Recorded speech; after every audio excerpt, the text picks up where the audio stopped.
What's going on, guys? Welcome back to another lesson. In today's lesson, we're going to be looking at a Foo Fighters classic called The Pretender. It's one of their biggest songs. If you don't know it already, definitely go listen to it. But I'm sure most of you watching this video are here because you already know the song and you're looking to learn it. So before I get into this, I want to say that half of this lesson is going to be here on YouTube, and then the full thing is going to be over on my Patreon, along with included supplementary tabs. I've started doing that recently for those of you that join up on my Patreon. Of course, I'm going to have the tabs here on screen for the lesson that I'm teaching, and it'll be the same way for the full video. But in case you like to have something visual to follow along with as well, I will have those linked on my Patreon page. So if you're interested in learning the full thing like that and supporting myself as a creator, click that link down in the description box below, and yeah, we'll get you started on the full song. So without any further ado, let's get right into this one. So you're going to be in standard tuning, E, A, D, G, B, E, and you're going to start on your open A, and then your hand position is going to be up here. So I'm making sure that I use my third finger, so your ring finger, on the 9th fret D, or sorry, 10th fret D, and then your second finger on the 9th G, and then your pinky goes on the 10th B. And now that leaves room for your first finger to come down on the 7th of your E. So it is a little bit of a stretch, but nothing too crazy. And then you just pluck each of those strings down individually. A, D, G, B, E, B, G, D.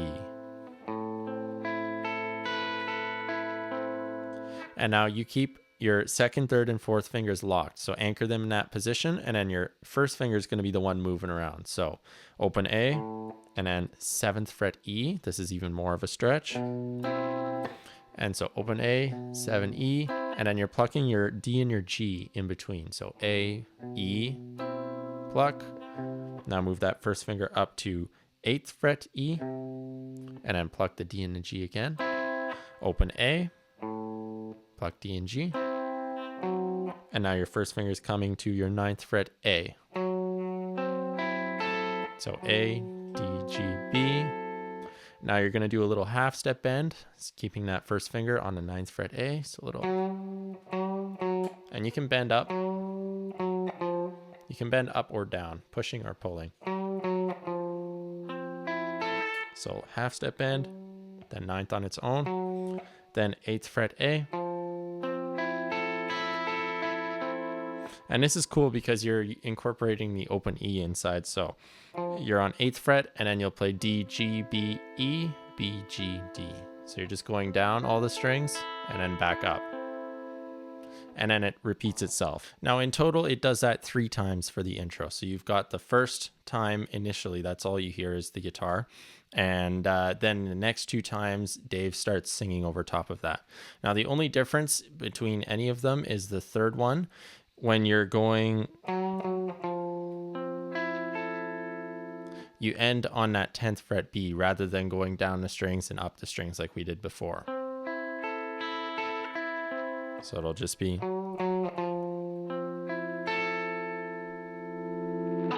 And that allows you to add some grit to your guitar to get ready for that. So now you're in the main part of the verse. So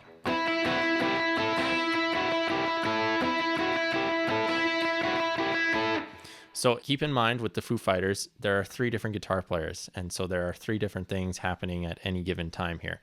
So what I've done is I've tried to consolidate the most important parts that stand out so that if you're just one guitar player, you can follow along and still get through the song and people will know what it is. So starting off, this is one part where it does continue to keep going through the verse, but for the sake of playing the song and following the chord progressions, I've put that in for the first bit, and then I've gone to the chord progressions once they come in. So starting off, it's going to be 5th fret B, open E. And I'm just going to be going down, up, down, up, down, up, down, up, up, down, up, down, up, down. So that'll be your strumming pattern. And then what's going to happen is on down, up, it's going to be open E, 5th fret B. And then the next one is going to be 2nd fret E, and essentially your 5th fret is anchored. So don't worry about that. Once it's placed, leave it there. So on the second down up, you're going 2nd fret E, open E. And then on the next one, 3rd fret E, open E. And then the next one, your pinky's going to come in and grab the 5th fret of your E there. And then off again.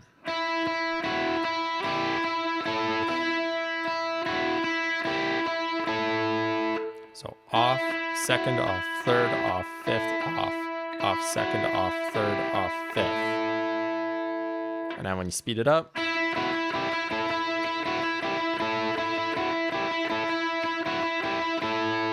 just like that. Nothing too crazy, but once you get the hang of this initial kind of hurdle of keeping this finger staying where it is, and then your other fingers are moving around it, once you get past that, it should be no problem to play.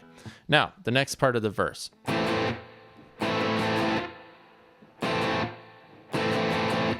So, you've got a lot of space in between your chords. Make sure you're leaving that space. Otherwise, it's not going to sound good if you're just letting it ring out. So, A minor chord, open A, 2nd fret D and G, and 1st fret B. And I'm purposely not playing the E. So I'm kind of using my first finger to mute that E string there. That's just what I was hearing. All of this is done by ear. I wasn't hearing the E string, so I left it out. And I'm going down, up, down, up, down, up. Again.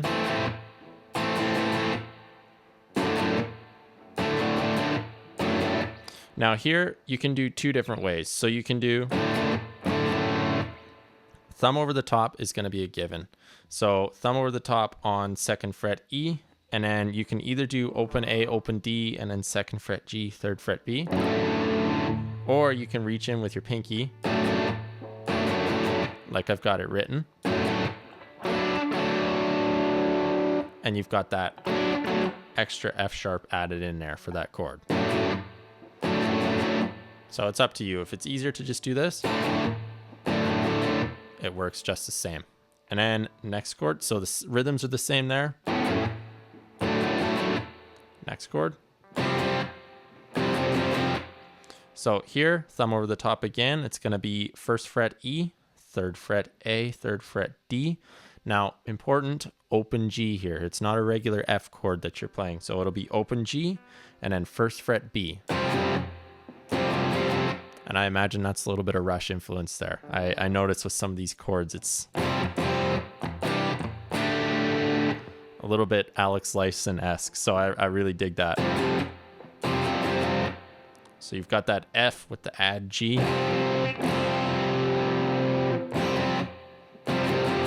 And again, same timing right there. Now it goes back through and it repeats itself again. So you've got your A minor.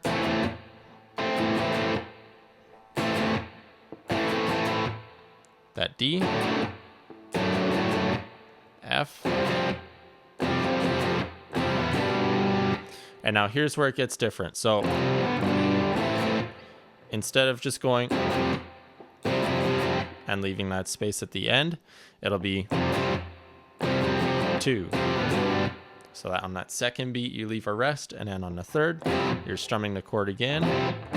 And on the fourth beat, you're switching to that G chord. So 3rd fret E, 2nd fret A, open D and G, and 3rd fret B. And then back to your chords again. Now in total, you go through those chords about 4 times. So the first time is when you play the F, just normal, with nothing after it. And then the other 3 times is when you go that transition part. That's a little bit tricky, just getting between those chords, but you'll get it. Keep practicing and you will get that down for sure. And then after the fourth time, it kind of goes into this little pre-chorus build up. So a little bit tricky again, because you're muting strings in between what you're playing. So 5th fret A, and then I'm using my first finger a little bit more flat to mute the D, but not so flat that it's going to cut your G off. Actually, it won't cut your G because the string's ringing above that anyways. So you can actually have your finger pretty flat there, and it won't affect your G. But important, don't have that D string ringing through, because although it works, it's not what's happening here. So really clean octaves are what you're after. So 5th A, 7th G, muting the D string in between. So down, up, Move up 2 frets, 7 and 9. Move up 2 frets, 9 and 11. And then up 1 fret, 10 and 12. So all together.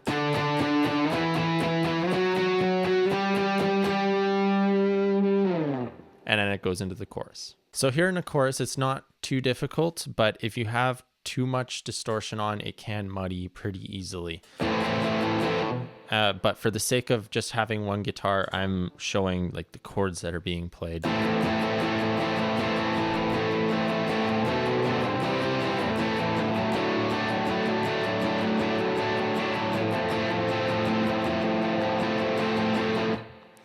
Now at heavier distortion, it'll muddy up way too much. So for the sake of having a more clean sound, maybe don't use as much distortion, or just roll back the volume knob on your guitar a little bit for this section.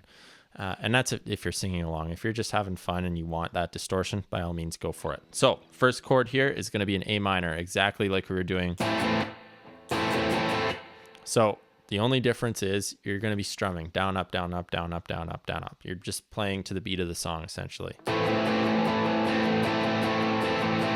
So it'll be for 2 bars, just straight A minor chord. 3, 4, 2, 2, 3,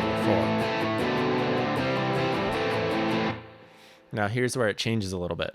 So you're going to, on the 3rd bar, you're going to do down, up, a regular A minor. And now here's where your 2nd finger comes to your 2nd fret A, and then you're going to be playing an open D. So down, up, down, up, down, up. So it'll be 2 down ups. 1 down up there and 2 here. Now you're switching to a C major chord, so 3rd fret A, 2nd fret D, open G, 1st fret B. And again, you're strumming down, up for the C chord, and then back to your A, again, down, up, down, up. And then you get to this D variation chord, so inverted D chord. 4th fret D, 2nd fret G, 3rd fret B. And then that'll be for 1 whole bar, or actually 2 whole bars. So you'll got the last 2 of that 1 bar, and then you get 2 whole bars after that. So 4, 1, 2, 3, 4, 2, 2, 3, 4. And then it switches chords. So you get the pickup and 2 full bars of that inverted D chord. And then you switch to an F chord, so 3rd fret D, 2nd fret G, 1st fret B, and then I'm throwing the open A in there as well, just to keep it consistent. And then, so that goes for 2 whole bars, so 8 beats total. Now, all together, 3, 4, 1, 2, 3, 4, 2, 2, 3, 4, 1, 2, 3, A minor, 1, 2, 3, 4, 2, 2, 3, 4, F, 2, 3, 4, 2, 2, 3, 4. And then it repeats. And then there's this little bit in the end of the chorus here. So it's just like a standard 12-bar blues lick, almost. Except it's played straight, not swung, which usually it's the opposite way around, where it's played swung, not straight. So very interesting move by Dave. I just love the way he works as a musician. So down, 2nd fret D, and you can flatten that and make it 2nd fret D and G if you'd like. So it's just going to be down, up, down, up, down, up, down, up, up, down, up, down, up, down. Same strumming as we had before for the... Right? So 2nd fret, down, up, then 4th fret D, and I am keeping my 1st finger planted on the 2nd fret here. Just because you're playing the 4th doesn't mean that your 2nd fret's going to interfere, because everything up past this 4th is now ringing, nothing below it. So keep that finger locked there. So on the 2nd down, it's going to be 4th fret D, then up, it's going to go off to 2nd fret D, down on the 5th D, up on the 2nd, and then the next down, you flatten your finger and really make sure you get that D and G on the 2nd fret.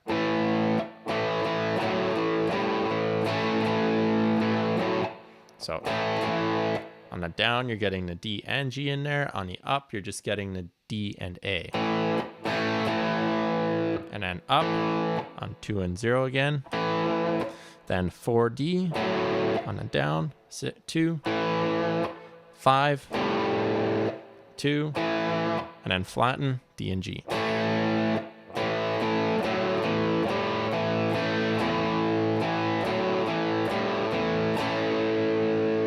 Just like that, sped up.